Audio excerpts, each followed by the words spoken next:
오늘은 내게 부르짖는 자가 없도다, 이 말씀을 상고하고자 합니다. 불신 세계나 믿음의 세계나 또 이 세상이 생긴 이래와 끝날 때까지 악은 끊어지지 않습니다. 이 세상에는 죄가 사라지지 않습니다.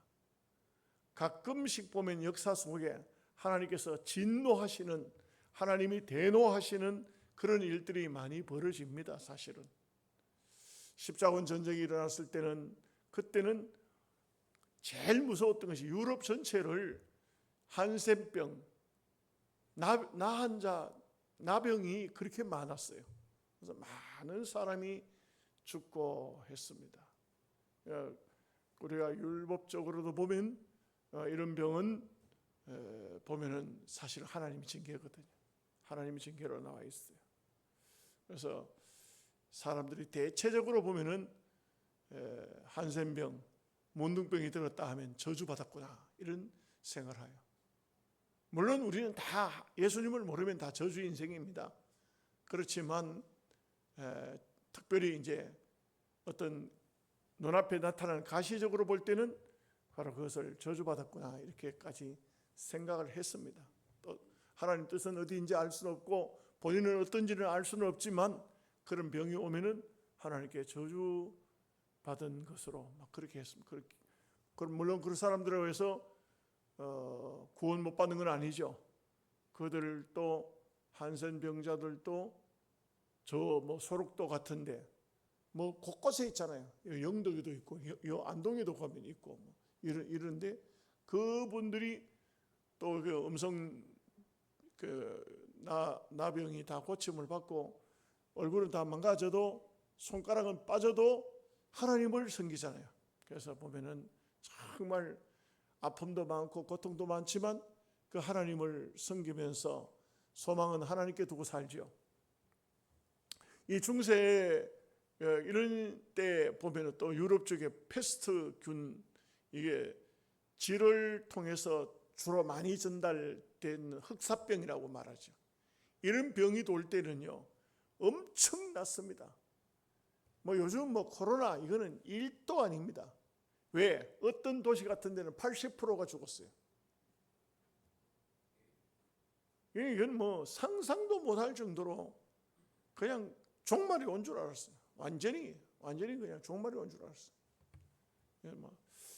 그걸 물론 뭐 여러 가지 얘기할 수 있지만 우리 믿음의 사람의 입장에서는 진노입니다. 하나님의 진노입니다. 하나님께서 안 막아주시면 뭐 그냥 끝나는 겁니다. 지금도 뭐 과학이 이렇게 발달했으니까 말이지. 그러니까 뭐 코로나 같은 것이 와도 뭐 빨리 잡혔잖아요. 잡히고 이제 뭐 지금 아직도 남아있기는 남아있지만 거의 소멸돼 가고 있잖아요. 그렇지만 학자들 중에는 종말이 올 때 세균으로 인해서 종말이 올 확률이 높다.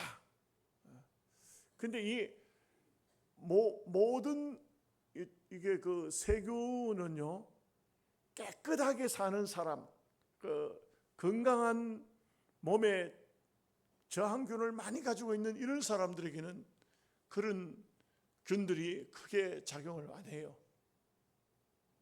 이게 참 중요한 건데 우리가 정직하게 깨끗하게 살면 영이 맑잖아요. 영이 맑고 그 삶이 깨끗하면요 영적으로도 깨끗해져요. 물론 인생은 완벽하게 깨끗한 사람은 없지만 그러나 이 육체 자체가 강건해집니다. 그런 삶이 돼야 돼요. 그런 삶이 되도록 우리는 애를 써야 돼요. 힘을 써야 되고 참 그런 삶이 중요합니다. 내 몸에 병이 함부로 생겨서 활동하지 못하도록 내 몸을 만드는 것도 이것도 하나님 영광이에요. 참 좋은 것을 먹어야 되고 나쁜 것을 먹지 말고 그리고 생활도 규모 있는 생활을 해야 되지 마구잡이로 뭐 대낮에 잠자고 밤에는 그냥 밤새우고 이렇게 하면 안 돼요. 그렇게 하면 뭐 요즘 같은 때 보면은 젊은 아이들은 그냥 밤새도록 그냥 오락하고 컴퓨터 게임하고 이렇게 하면 생활 패턴이 완전히 무너지잖아요. 하나님이 정한 게 있어요. 낮에는 일하고 밤에는 자도록 하나님께서 그래 하고 있어요. 이런 것이 안 되면 안 돼요. 그래서 보면은 여러분, 이 세상은요, 이 선지자가, 호세아 선지자가 너무 기가 막혀가지고, 여러분 호세아서 배우면서 어떤 생각 듭니까? 야, 이 시대가 굉장히 타락했구나. 이 시대가 굉장히 악한 시대구나. 아닙니다. 오늘 우리 시대들 다릅니까? 솔직히 달라요? 저는 그렇게 보지 않습니다. 지금 어떤 사람은 대통령 되겠다고 하는데 그 사람의 비리는요, 말도 못해요. 그런데 그 사람의 얼마나 이 재주가 좋은지 자기의 어떤 당 안에 있는 사람들은 다 그 사람 편이에요. 그 사람 편. 그 사람을 통해서 그 사람을 통해서 국회의원이 되고 이런 사람들이기 때문에 딱 뭉쳐 있어요. 이 죄를 지은 것을 정죄하는, 죄를 지은 데서 판단하는 판검사를 탄원을 하겠다고 이렇게 말하고, 대통령도 입을 세려 막아놨어. 대통령도 말을 못해요. 뭐 어떻게 된 간에 이 세상이 대한민국 뿐일까요? 안 그래요. 일본도 마찬가지고, 중국도 마찬가지고, 러시아도 마찬가지고, 한마디로 말하면 안 썩은 데가 없습니다. 정치적인 면에서는. 미국도 똑같습니다. 이게 다른 데가 하나도 없어요. 어떤 나라가 깨끗한 나라가 있습니까? 오히려 외국에서 한국을 와가지고는, 야, 이 나라 대단한 나라다. 왜? 공항 앞에 가방을 놔두고 가도 가져가는 사람이 없어요. 백화점 앞에 물건 사가지고 나오다가 그 앞에 실수로 놔두고 택시 타도 물건 놔두고 가도 가져가는 사람이 없어요. 왜 안 가져갈까요?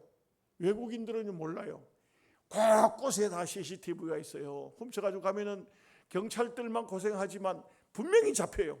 훔쳐가지고 길에 있다고 지갑 하나 주었다고 그냥 가지고 가면은 안 돼요. 여러분들도 우리도 다 알잖아요. 그죠? 영양읍내에서 어디 가서 물건 하나 잊어버려도 절대로 함부로 누구 거 가져가지 않아요. 왜 안 가져갑니까? 차마다 그냥 블랙박스가 다 있고, 곳곳에 CCTV가 다 있고, 가져가봤자 이거 뭡니까? 떼어봤자 뭐라 하죠? 벼룩이다. 벼룩이 암만 띵들고. 그런데 외국인들은 와서 야, 한국 사람들은 굉장히 정직하구나. 와, 이런 나라가 있나? 놀래는데, 자기네들 나라도 발전하면 그래 돼요. 자기네들 나라도 부흥되면 그래 돼요. 우리가 경제대국이 됐다는 게 이게 참 굉장히 중요해요. 그죠? 굉장히 중요합니다. 오히려 요즘에 보면 큰 범죄가 일어나서 외국인들이 들어와서 범죄를 저지르래요. 내국인들보다 외국인들이 더 많아요. 근데 제가 말씀을 여러분에 드리고자 하는 요지가 뭔지 아십니까? 시대는 어차피 똑같아요. 선지자 눈으로 볼 때는 그 시대의 사람들 다 책망할 수밖에 없어요. 오늘 우리도 다 책망할 수밖에 없어요. 그런데 중요한 것은 하나님 말씀이 이러한 때에 시대를 보면서 내게 부르짖는 자가 없다. 이게 문제예요. 기도하는 사람이 없다. 이게 문제예요. 여러분들이 예수 믿지만 여러분들이 얼마나 중요한 존재인지 아십니까? 여러분들이 기도하시잖아요. 여러분들이 새벽기도 나오고 여러분들이 예배 나오잖아요. 여러분들이 얼마나 중요한 존재냐면 이 시대는 이렇게 예배하는 사람이, 이렇게 기도하는 사람이 없다 이게요. 못 알아듣습니까? 아니면 알아듣는데 아멘을 일부러 안 하시는 겁니까? 아니면 생각을 딴 데 두고 있는 것입니까? 말씀이요, 우리 장로교는 말씀이 마음에 다가오면은 아멘 그렇습니다 하는 것이 믿음이에요. 그게 신앙의 증명이에요. 신앙 있는 사람은 아멘을 해야 돼요. 그 아멘을 안 하는 사람은 그런 것도 있는가 몰다만 나는 잘 안 믿어진다. 이게 바로 아멘을 안 하는 거예요. 우리 교회 특징이 그냥 아멘을 안 해요. 아멘을 안 하고 그냥 그러지 말아요. 여러분 분명히 말씀을 들으면서 누구든지 마찬가지예요. 어떤 말씀인지 그렇구나. 내가 정말 중요한 존재구나. 왜냐하면 이 세상은 어차피 옛날 그때 호세아가 외칠 때나 아모스 때는 더 하잖아요. 아모스는 얼마나 강하게 외칩니까? 우리 아모스 배울 거예요. 이제 곧 배웁니다. 호세아 지나면 아모스를 배울 줄 몰라요. 아모스를 보면 더 악해요. 그런데 더 악한 것은 왜 더 악하냐면 선지자가 더 악한 걸 찾아냈기 때문에 그래요. 시대는 거의 같아요. 유럽도 똑같고요. 서구나 이 남미나 뭐 대한민국이나 뭐 아시아로 해서 뭐 동남아로 해서 다르지 않아요. 거의 보면 거의가 같아요. 이 세상은요, 조선시대나 지금 대한민국 시대나 똑같아. 보면 악은 항상 도사리고 있어요. 근데 단지 조선시대는 부르짖는 사람이 없었죠. 그래서 하나님께서 복을 안 주신 거예요. 대한민국은 지금 1,000만 명 가까운 기독교인들이 날마다 하나님 앞에 나와 기도하는 사람도 있고, 주일이면 얼마든지 교회에 나와서 하나님 앞에 예배하잖아요. 그 예배하는 사람이 없으면 망하는 거예요. 교회가 문 닫으면 망해요. 이게 얼마나 우리가 중요한 존재인가. 여러분들이 뭐 교회 예배 들으러 1시간 나오고 안 나오고 그것이 어떤 여러분과 어떤 문제보다는 우리 자신 스스로 생각해야 돼요. 하나님께서 나를 이 마지막 시대에, 이 종말의 시기에 하나님을 섬기라고 선택해놨기 때문에 우리가 나오는 거예요. 이 시대에. 그러면 우리가 안 나오면 어떻게 되냐? 하나님의 뜻을 어기는 거라니까. 여러분들이 뭐 예배 1시간 나오고 안 나오면 또 목사님 걱정할까 봐 그래야 나오는 게 아니에요. 내게 주어지는 사명이 뭐냐? 하나님 앞에 기도하는 거, 하나님께 부르짖는 거. 하나님, 시대가 너무 악합니다. 여러분, 여기에서 이제 또 우리가 생각해 볼 게 있어요. 뭘 생각해 볼 수 있느냐? 그래, 뭐 실제적으로 보면은 전강훈 목사 이런 분들 그냥 그 당시는 한창 문재인 대통령 때 문재인 때를 죽여야 된다고, 강하면 대통령 청와대 쳐들어가야 된다고 하죠. 성경은 그렇게 하지 말라고 그랬어요. 기도하라 그랬어요. 부르짖으라 그랬어요. 시대가 악하면요, 남 탓하는 사람들이 신사도주의자들이라 그래요. 남을 막 꾸중하고 욕하고 과음치고 이거 하지 마라 그랬어요. 성경은요, 시대가 악하면 부르짖으라. 이게 부르짖는 게 뭐예요? 남 탓하는 게 부르짖는 게 아니에요. 기도하라. 이게 기도하라. 이게 하나님께 기도하라. 이게 우리가 어떤 시대가 왔든 간에 이거 악한 시대다, 기도할 필요도 없다, 아닙니다. 그런 시대일수록 기도해야 돼요. 제가 말씀을 이미 드렸던 것처럼 정말 시대가 악하구나. 근데 선지자가 왜 외쳐요? 왜 말씀을 전하는 겁니까? 왜 말씀을 그렇게 증거합니까? 하나님의 백성이 듣는 사람이 있다 이 말이에요. 그 악한 사람들 들으라고 하는 게 아니에요. 하나님의 백성이 듣고 깨닫고 그 다음에 오늘 말씀은 부르짖으라 그러기 때문에 하나님의 말씀을 선지자가 주고 있는 겁니다. 여러분, 정말 중요합니다. 저는 제 개인적인 생각입니다만, 우리 영양지역에도 우리 영양시찰에 목사님들을 모여보면 새벽 시간에는 교인들도 별로 나온 사람도 없으니까 그냥 나온 사람마다 성경 읽는다 그래요. 설교 안 하고. 그건 하나님 뜻이 아니에요. 하나님 말씀을 외쳐야 돼. 듣든지 안 듣든지 말씀을 외쳐야 돼. 주의 종은요, 말씀을 외치는 게 선지자적인 사명이에요. 이걸 외치면은 듣는 사람이 어느 날 똑같은 말씀이라도 10번 20번 들어도 아무 상관이 없는데 그날 아침에 그 말씀이 가슴에 와서 탁 닿을 수 있어요. 이게 바로 하나님의 선지자적인 역할을 감당하는 것이고, 또 듣는 사람이 그 말씀을 듣고 하나님 앞에 기도하도록 되어져 있는 것입니다. 이것이 참 중요한 하나님의 귀한 섭리고 뜻이다, 알 수가 있어요. 자, 1절 말씀을 다 함께 같이 읽겠습니다. 같이 읽습니다. 내가 이스라엘을 치료하려 할 때에 에브라임의 죄와 사마리아의 악이 드러나도다. 그들은 거짓을 행하며 안으로 들어가 도둑질하고 밖으로 떼지어 노략질하며.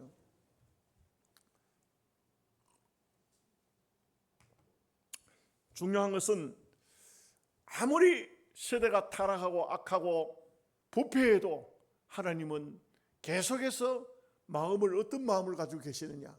치료해 주기를 원하고 계세요. 하나님은 우리를 정결하게 치료하여 건강하게 되기를 원하고 있어요. 인간적으로 생각하면 어떻습니까? 아주 행편없는 타락된 사람이 있습니다. 그 사람을 볼 때 말을 해도 듣지도 않고 꾸중을 해도 안 되고 뭐 심지어 세상적으로 말하면 감옥에 갔다 가다가 나도 안 고치고, 그러면 우리 생각은 어때요? 저런 사람 살아서 뭘 하지? 빨리 죽는 것이 사회를 위해서 덕이 되겠는데, 그렇게 생각하죠? 저 악한 놈 저거 왜 저 살아가지고 그러냐? 저런 사람 왜 저렇게 오래 살지? 저 악한 사람이. 그런데 하나님은 전혀 달라요. 우리 생각하고 하나님 생각하고 전혀 달라요. 하나님은 고쳐주기를 원하고 계세요. 참, 그래서 우리가 하나님은 좋으신 하나님이라 했겠죠. 정말 인간적으로 우리 생각하고는 전혀 다른 거예요. 그렇게 악한데도, 그렇게 못됐는데도, 그렇게도 맨날 행동이 행편없는데도 불구하고 하나님은 빨리 너 망하라 데려가지 않아요. 그렇게 악한데도 불구하고 고쳐주기를 원해요. 여기에 보면은 에브라임의 죄와 사마리아의 악이 드러나다.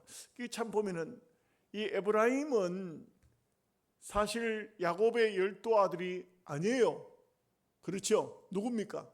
요셉의 아들입니다. 그것도 요셉의 두 번째 아들이에요. 근데 야곱이 그 요셉의 두 아들을 축복하면서 너희들도 손자로 받는다 하고 내 아들로 받는다 그랬어요. 그래서 에브라임과 므낫세가 다 지파가 돼요. 야곱의 12아들이 지파가 된 것 같지만 두 아들도 들어가요. 그리고 레위 지파는 지분이 하나님의 지분으로 돌아서고, 나중에 보면 단 지파는 사라져요. 그래서 에브라임 지파, 므낫세 지파가 다 들어가요. 다 들어가고 그 대신 아버지 이름은 삭제돼요. 요셉 지파라는 것은 없어요. 아버지는 배를 받아요. 이 요셉은 배를 받아서 두 지파에 차지하는데, 그런데 이 에브라임이 하나님 앞에 얼마나 큰 복을 받았느냐 하면은, 야곱이 두 아들을 축복하려고 하는데 요셉의 아들을 두 아들 데려와 므낫세는 오른쪽에 세우고 에브라임은 왼쪽에 세웠어요. 큰 아들 적은 아들이니까. 그러니까 한 명씩 붙들고 안수기도를 하는 것이 아니고 두 명을 동시에 해요. 그러면 야곱이 이렇게 손을 얹어서 그 축복 기도를 해야 되는데, 마지막 기도예요. 이제 마지막 기도, 축복 기도를 하는데, 근데 야곱이 어떻게 하냐면 이렇게 기도해요. 이렇게 머리에다가 이렇게 손을 얹어요. 그리고 요셉이 기도하는데, 아버지가 축복 기도를 하는데 눈을 감고 기도를 하려고 하다 보니까 아버지가 이렇게 기도하니까 아버지 손을 갖다가 이걸 갖다가 당겨가지고 이렇게 바꾸려고 그래요. 큰아들에게 오른손을 얹게 하려고 그래요. 그런데 아버지가 눈이 멀었잖아요. 그죠? 나도 안다. 나도 안다. 아버지가, 야곱이 안다. 그런데 왜 이렇게 축복을 하지 않고 이렇게 했느냐? 하나님의 섭리라고, 하나님의 뜻이라겠죠. 하나님께서 그렇게 하게 하신 거예요. 막 이렇게 되어졌을 때 바로 에브라임은 한마디로 말해서 엄청난 하나님의 복을 받은 거예요. 12지파 그들을 다 지키고 형님 므낫세를 지키고 에브라임 지파가 북쪽의 대표 지파가 된 거예요.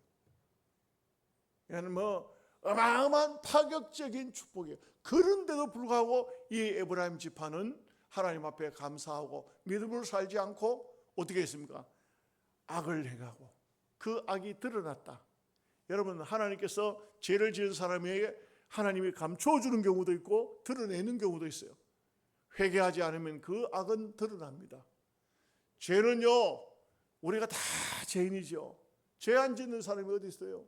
우리가 말씀을 통해서 보면 다 죄인입니다. 그런데도 불구하고 하나님께서 그 죄를 어쩌면은 다 예수님의 보혈로 덮어주고 감춰주고 때로는 씻어주고 완전히 없이 해주되 등 뒤로 던져버리고, 어떤 죄는 불태워버리고 어떤 죄는 완전히 기억도 안 나도록 만들어 주시는 거예요. 우리 하나님께서 그렇게 하시는데도 불구하고 드러났다는 것은 어떤 겁니까? 회개치 않기 때문에 드러나 버렸다 이거죠. 근데 여기 보면 에브라임이 어떤 죄를 짓고 있습니까? 여기 사마리아는 서울이에요. 근데 안으로는 도둑질하고 밖으로는 노락질하고, 이 도둑질과 노락질 다 이게 다 남의 것을 막 강탈하는 거예요. 다 남의 것을 빼서 가만히 모르게 훔쳐가지고 오는 것이 도둑질이고, 뺏어오는 것은 강탈, 노략질이고 그래요. 그러니까 이게 없어서 그럴까요? 아니잖아요. 그 에브라임 사마리아 그 열 지파가 있던 그 도시는요, 부유했어요. 넉넉했어요. 근데 왜 이렇게 욕심을 낼까요? 참 희한하죠. 사람이요, 죄에 빠지면요, 자기 것보다 남의 것이 더 좋아 보여, 더 커 보여, 더 좋아 보이고 더 커 보이고, 그거는요 벌써 아마 그 속에 악이 들어왔다는 거예요. 그래서 대체적으로 믿음으로 사는 사람은 언제나 자기를 희생하려고 그래요. 자기 것을 내주려고 그래요. 남에게 주려고 그래요. 필요하면 드릴게요. 뭘 필요하십니까? 내가 좀 도와드릴까요? 내가 뭘 좀 주고 싶습니다. 이게 바로 믿음의 사람의 본질이에요. 그런데 어떻게 하든 간에 저걸 뺏어야 되지, 저거는 내 걸 만들어야 되지, 저거는 내가 가져와야지, 저 언제 어떻게 가져올까, 도둑질 해올까, 약한 자에게는 뺏어오고 강한 자에게는 훔쳐오고, 이거는 아주 본질적으로 악이 그 속에 들어가서 자리를 잡았다는 거예요. 악인이 되어버렸다는 거예요. 악인이 되어버렸다. 이런 악인이 되어서는 절대 하나님 앞에 매를 피할 수가 없어요. 매를 맞을 수밖에 없습니다. 2절 말씀 다 함께 같이 보겠습니다. 내가 모든 악을 기억하였음을 그들이 마음에 생각하지 아니하거니와 이제 그들의 행위가 그들을 애워싸고 내 얼굴 앞에 있도다. 여러분, 재밌는 게 있습니다. 사람의 얼굴을 보면요, 선인인지 악인인지 거의 자기 얼굴에 드러나요. 무슨 얘기인지 아십니까? 그래서 유명한 얘기가 있잖아요. 여러분들 다 이미 알고 있는 얘기지만, 링컨이 대통령으로 있을 때에 어떤 한 필요한 사람이 있었어요. 그래서 누군가가 그런 사람을 추천했어요. 근데 링컨이 그 사람을 딱 보더니, 아, 그러시냐고, 이제 알았다고, 나가시라고 돌려보냈어요. 그리고 추천했던 장관이 각하, 그 사람이 거기에 가장 적임자인데 왜 돌려보내셨어요? 그때 링컨이 한 말이 있어요. 남자가 나이가 40이 되면 그 얼굴에 책임을 져야 된다. 이게 링컨의 철학이에요. 여러분 보십시오. 남자 나이 40이면 어떨까요? 대체적으로 학자들은 그런 말해요. 20살까지는, 20살까지는 부모가 준 얼굴로 산다 이거죠. 그 다음에 40살이 될 때는 20년 동안은 자기가 어떤 마음을 가지고 어떻게 사느냐에 따라서 그 얼굴이 그렇게 바뀌어져 버려요. 아주 깨끗하고 정결하고 거룩한 삶을 살면 그 얼굴이, 옛날에는 아주 형편없이 부모 닮아가지고 그냥 호박처럼 생겼었는데 20년쯤 지나면은 그 얼굴이 아주 복스러운 얼굴로, 아름다운 얼굴로 바뀌어진다 이게. 하나님 앞에 악을 행한 것이 얼굴이, 하나님이 보면서 네 얼굴이 왜 그 모양이냐, 하나님 앞에 그 얼굴이 다 드러났어요. 하나님 다 알고 계세요. 우리 인간들도 아는데 어떻게 모르겠어요. 제가 한번요, 유명한 그 경찰 수사관하고 같이 택시를 같이 타고 간 적이 있어요. 근데 그분이 이런 얘기해요. 제가 이래도요, 경찰에서 오래 있어서, 수사관으로 오래 있었습니다. 차를 타고 이렇게 지나가면서 보지만 도둑놈이 누군지는 내 눈에 들어옵니다. 네. 여러분 참 희한하죠. 도둑놈이 누군지 눈에 들어온대요. 사람들 얼굴 쳐다보면 저놈 도둑놈이구나, 이놈 도둑놈이구나, 이거는 강도구나, 안다 이거예요. 그 참 신기하죠. 얼굴 보면 안답니다. 여러분 얼굴은 어떻습니까? 이게 갑자기 얼굴로 돌아가니까 이게 좀 심각합니다. 그죠? 내 얼굴이 어떤 얼굴일까? 정말 인자한 복스러운 예수님 닮은 얼굴일까? 아니면 십자가상의 강도와 닮은 얼굴일까? 이게 참 심각한 문제입니다. 그런데 여기 보면 그들의 행위가 그들을 에워싸고 내 얼굴 앞에 있도다. 참 행위가 둘러싸, 얼굴에 행위가, 자기가 한 행동이, 이런 말씀이 성경에 나온다는 것이, 이게 어떻게 사람이 마음대로 만든 말이겠습니까? 이 뭐 젊은 선자가 뭘 그렇게 인생을 오래 살아가지고 알겠습니까? 영적인 교훈이죠. 그래서 여러분, 우리가 신앙생활하면서 중요한 것은 내 얼굴 책임져야 됩니다. 내 얼굴 책임져야 됩니다. 내가 어떤 얼굴인가? 지금부터라도요, 얼굴이 좀 거울 쳐다보고 별로 은혜롭지 못하다 싶으면 지금부터라도 계속적으로 은혜로운 마음을 가지고 얼굴을 바꾸시기 바랍니다. 얼굴이 선해야 돼요. 얼굴이 하나님 보실 때 아름다워야 돼요. 하나님 앞에 선한 얼굴, 아름다운 얼굴을 가져야 돼요. 이 얼마나 악을 행하고 도적질하고 큰 노락질하고 이러니까 그 노락질한 거, 도둑질한 게 그게 얼굴을 에워싸고 있다. 와, 이런 말씀이 있을까요? 참 신기해. 성경에 이런 말씀이 나오다니. 그 사람이 한 행동이 그 얼굴을 만들어가지고 있더라. 하나님 앞에. 하나님께서 천당 가가지고 네 선하게 살았나 악하게 살았나 말할 필요도 없어. AI 시대. 이제 하나님께서 안 해. AI 세워놓고 너는 나쁜 놈, 나는 좋은 놈. 이런 시대가 천당에는 그렇지는 않겠죠? 뭔 말인지 모르니까 그냥 넘어갑시다.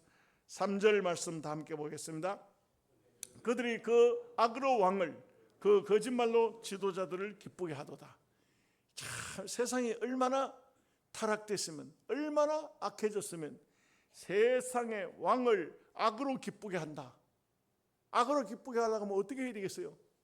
참, 왕을 온갖 이게 뭐라 합니까? 간신배가 그냥 온갖 그냥 아부하는 말들을 다 하는 거죠. 다 하는 거죠. 온갖 아부하는 말을 다 합니다. 그 옛날 코미디 하는데 이렇게 그립다. 방구를 끼니까 시원하시겠나이다 하고 야들아 냄새가 안 나냐? 구수하옵니다. 아부를 한다고. 왕은 방구를 끼도 그러다 아부를 한다고. 참 이런 시대, 그 거짓말로 지도자들을 기쁘게 하도다. 세상이 이게 얼마나 또 그걸 또 거짓말인 줄 알면서도 웃으면서 그래 참 내가 자네를 만나면 너무 마음이 흡족하구만 또 이러면서 말이지. 그것도 다 받아주고. 이 시대가 얼마나 악하고 못된 시대인가 하는 것을 알 수가 있어요. 딱 정직하게 말한다. 쉽지는 않죠. 정직하게 말하는 게 쉽지는 않아요. 그렇지만 하나님의 사람들은 쓸데없이 악한 자를 아부할 필요는 없어요. 지도자라고 해서 아부할 필요는 없어요. 바른 소리를 한다는 것이 바로 하나님의 사람의 특징이에요. 우리가 바른 말을 할 수 있는 것. 이게 참 그 바른 말도 지혜롭게 해야 되겠죠. 덕스럽게 지혜롭게. 그러나 거짓말을 할 필요가 없어요.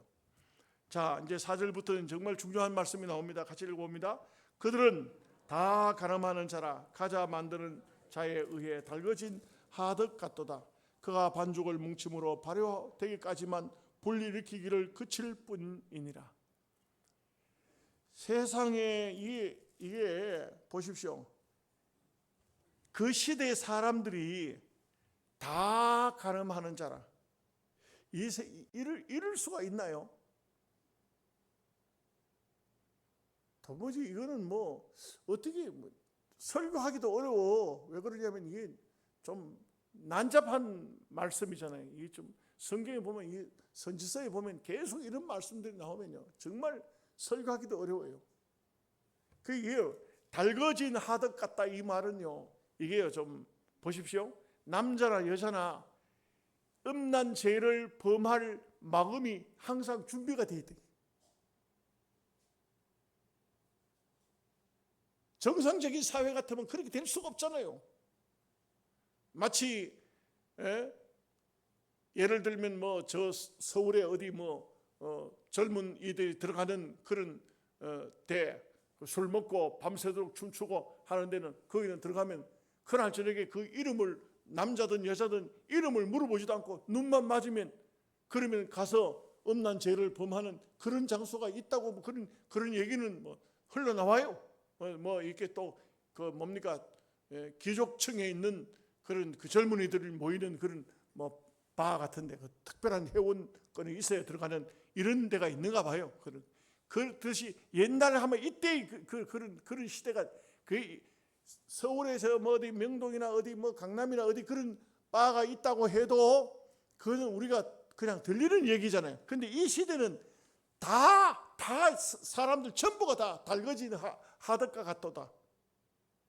가작 굽기 위해서 하덕을 벌겋게 달가놨듯이 전부 다 사람들의 마음이 벌써 아마 그렇게 음란의 마음으로 마음이 다 이렇게 벌겋게 달궈져 있고 마치 반죽, 발효된 반죽 그거 갖다 붙이면 빵이 되듯이 그러듯이 벌써 아마 이렇게 다 부풀어져 있다.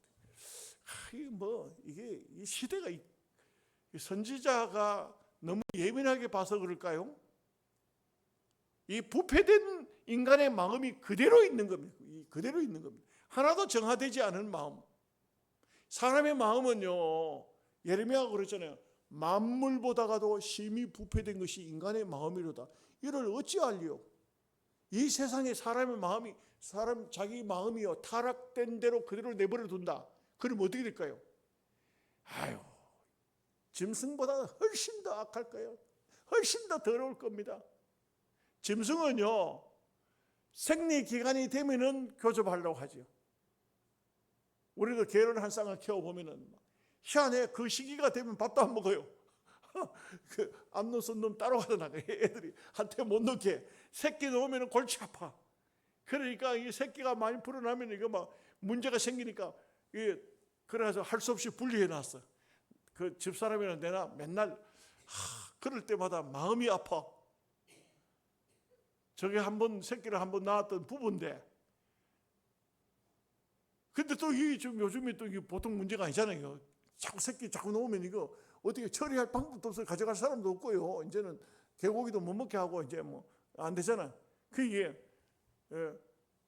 제가 먹이 주러 가 보면은 어떤 데는 안 먹고 그냥 두 눈만 철장 사이에서 두 눈만 그냥 가까이 가가지고 이게 때가 된 거예요. 근데 짐승보다도 훨씬 더 더럽고 추접한 놈들이 인간들에게 타락되면 인간들이 달궈진 하덕 같은 마치 반죽이 다 끓어올릴 때까지만 하덕이 달궈진 것이 아니야. 이게 언제든지 갖다 집어넣으면 빵이 구워져 나오듯이 떡이 되어 나오듯이 이게 시대가 그런 남자 여자가 막 눈만 마주치면은 이거 뭐 저들이 얼마든지 그냥 남자고 여자고 따로 있는 게 아니고 앞부분에서 봤지만 또 아모스 시대 가 보면 똑같은 얘기야. 아버지가 아들을 한 여자한테 들어갔다 나왔다 이런 죄를 우상 앞에 가서 죄를 짓고 또 막 앞에서는 보면 딸도 들어가고 며느리도 들어가고 이따위 짓을 하고 이 미동들에게 가는 남자가 또 그런 저거 뭡니까 우상 숭배자들 중에 남자들이 있어요. 남자들이 그 안에 들어가 있다고. 그러면 또 미동이라 그래요. 미동. 근데 거기에 여자들이 또 들어간다. 자기 남편 다 놔두고. 근데 거기 들어가면 엄난 죄를 범하는데 그건 자기들 신을 섬기는 방법이. 그러니까 그거 들어가면 그냥 그 더러운 죄를 짓고 나오면서도 마음에 끄러김이 하나도 없어요. 그 신을 섬기는 거였기 때문에. 자기 부인이 바람을 피워도 절대 그걸 탓하지 않아요. 신을 섬기는 거니까. 이게 얼마나 윤리가 더러워진 타락된 윤리인가 하는 것을 말해주고 있는 것이죠. 자, 5절 말씀 보겠습니다.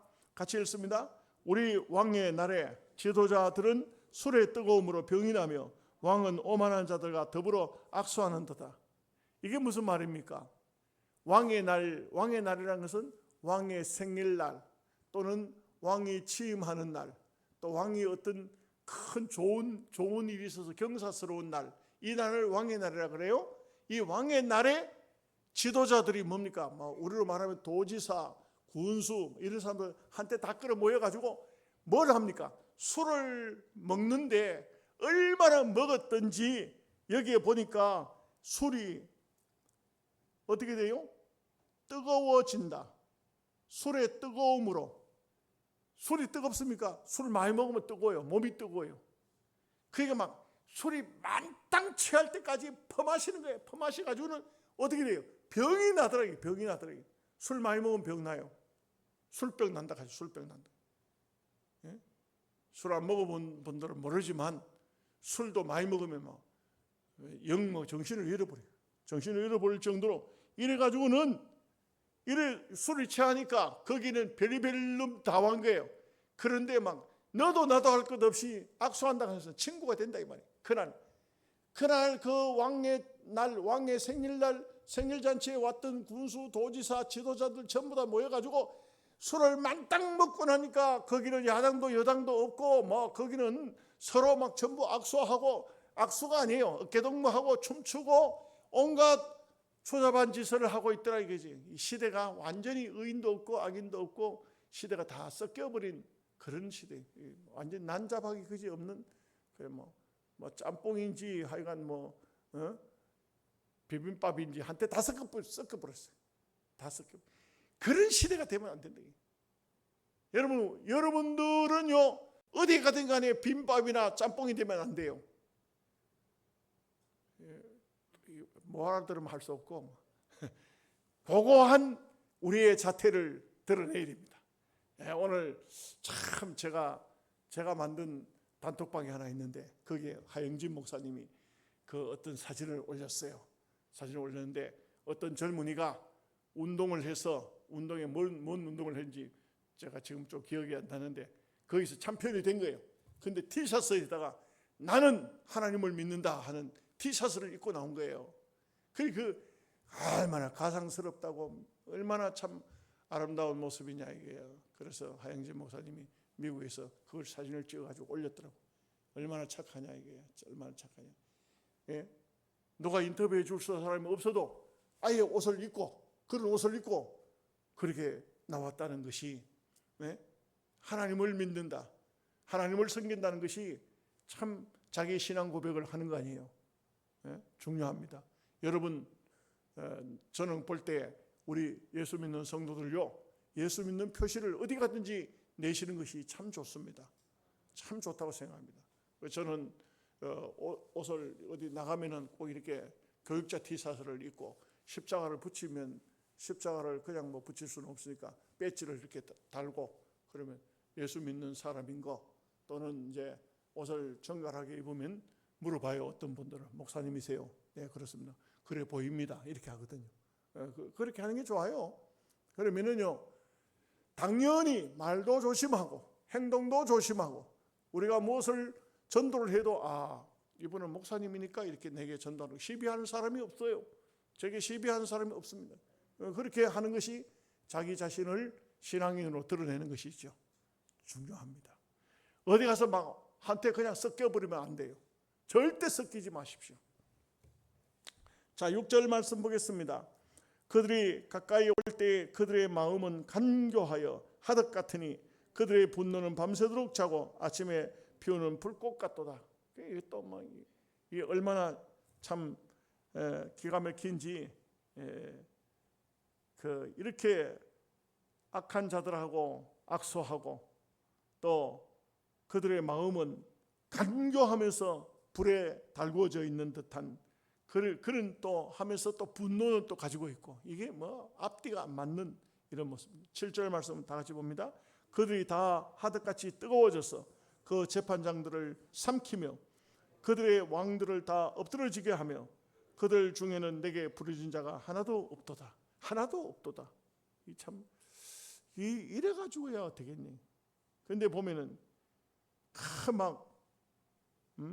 앞부분에서 보면은 분노는 밤새도록 자고 아침에 피우는 불꽃 같도다. 분노가 막 불꽃처럼 일어납니다. 그래가지고는 뭘 합니까? 재판장들을 삼켜버린다. 우리나라하고 똑같은 애요. 감히 누구를 벌줘? 나한테 죄를 물어? 그놈들 다 갖다 감옥에 쳐넣어야 되겠다고.